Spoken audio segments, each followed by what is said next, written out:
We gather today to reaffirm a fundamental truth. Geography should never define destiny.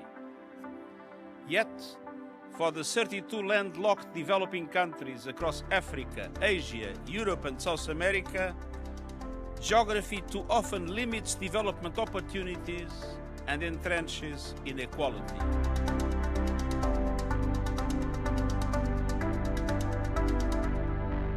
The Third United Nations Conference on Landlocked Developing Countries, held in Áwazeh, Turkmenistan, convened world leaders, international policymakers and key stakeholders to chart a path forward for 32 landlocked nations. The conference themed Driving Progress Through Partnerships served as a crucial platform to address structural challenges, mobilise investment and implement the newly adopted Áwazeh Programme of Action.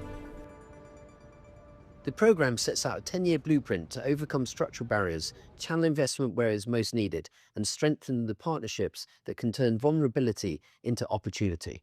Здесь, в Туркменистане, мы говорим о проблемах развивающихся стран, не имеющих выхода к морю, путях их решения. Говорим с позиции создания и равноправия, взаимного уважения и учета интересов, заботой о наших народах, людях, их настоящем и будущем. Я убежден, мы на правильном пути и вместе добьемся успехов. Delegates from every region shared how connectivity and cooperation could redefine their countries' futures. It is important for landlocked countries like Nepal because it is bringing all partners, all development partners and all stakeholders to transform the landlockedness into the landlinkedness of landlocked developing countries, so that they can also integrate to the global trading system, they can also grow their economies, and they can also bring prosperity to their people. South-South cooperation was highlighted as a way to share knowledge, pool resources, and build resilience. South-South cooperation is important because it brings countries together, right? It will enable those countries to share experiences and resources, capitalize on each other's strengths, and it will also ensure that some of those key challenges are, bringing other partners on the table.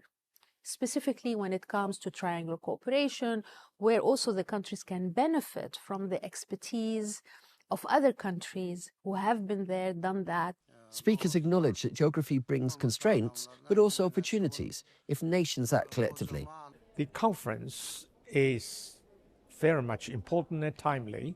All of the LDC countries are faced with tough challenges. The recent geopolitical tension has cast a shadow over the growth profile of many countries. It's time they come together and discuss solutions.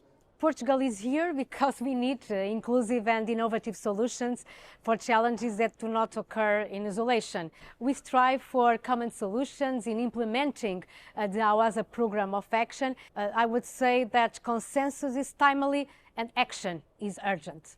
Many saw Áwazeh as more than a venue, a possible turning point in global cooperation.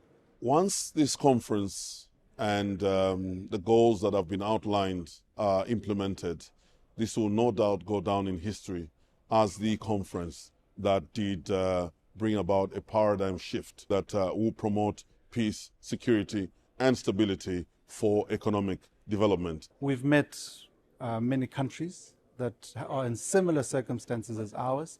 We shouldn't be disadvantaged because of our geographical position. We should look at what our opportunities are and what collaborations can be made. It was a sentiment echoed by Turkmenistan's Youth Forum, who put the next generation at the heart of transformation.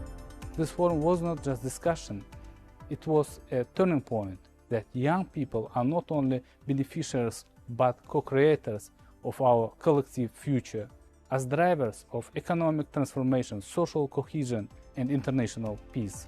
On the final day, delegates endorsed the Áwazeh Programme of Action, adopted the Áwazeh Political Declaration, a 10-year plan to drive economic transformation, strengthen regional trade, improve infrastructure, boost climate resilience, and unlock financing.